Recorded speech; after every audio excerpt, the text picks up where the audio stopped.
यहाँ तो गठबंधन में कोई दिक्कत नहीं है, चाइना एनसी जीत का दावा कर रही है, विधानसभा चुनाव में भी आपके गठबंधन को लेकर जरूर सवाल खड़े होते रहे। देखिए, हमारे गठबंधन में भी कोई दिक्कत नहीं है। ये आप लोग हमेशा पहले भी बोलते थे कि हमारे गठबंधन में बहुत दिक्कत है और ये होने वाला है, वो होने वाला है, पर ऐसा कुछ हुआ नहीं है, आपने देखा।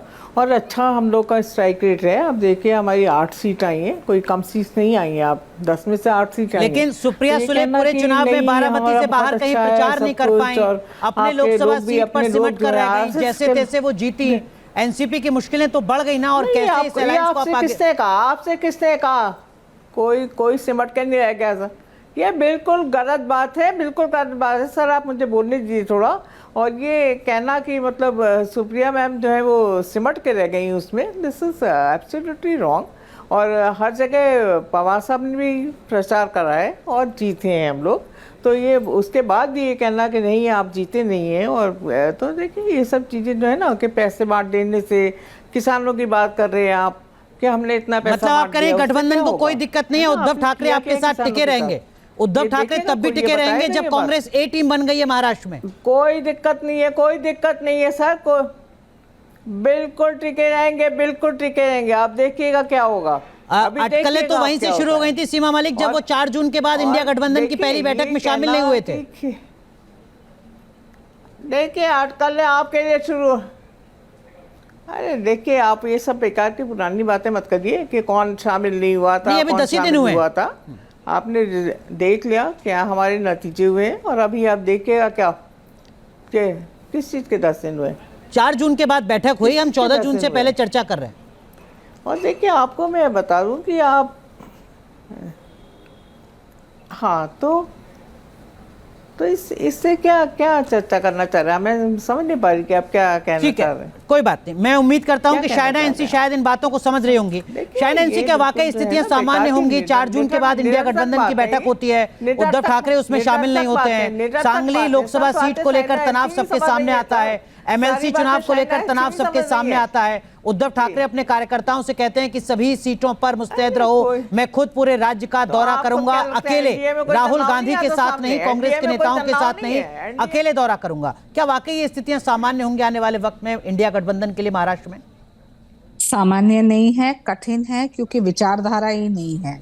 आदरणीय बाला साहेब ठाकरे, जो उनको पता चला कि शिवसेना कांग्रेस के साथ और शरद पवार जी के साथ गठबंधन किए हैं, तो मुझे नहीं लगता है कि उनको बहुत शोभा देती, क्योंकि ये विचारधारा की लड़ाई में शिवसेना ने तो अपना हिंदुत्व और अपनी सोच विचार को तो खो बैठी है। रही बात कि आप ग्रेजुएट्स कंस्टिट्यूएंसी के इलेक्शन की बात करें तो कांग्रेस को पता नहीं कि शिवसेना ने कैसे अपने उम्मीदवारों को घोषित किया है, वाइस वर्सा। शिवसेना कहती है कि हम नहीं छोड़ेंगे, कांग्रेस कहते हैं कि आपको छोड़ना पड़ता है। यहाँ से शुरुआत होती है। आते आते दिन में आप देखते जाइए, कोई कॉमन मिनिमम एजेंडा हो तो समझ सकते हैं कि गठबंधन क्यों।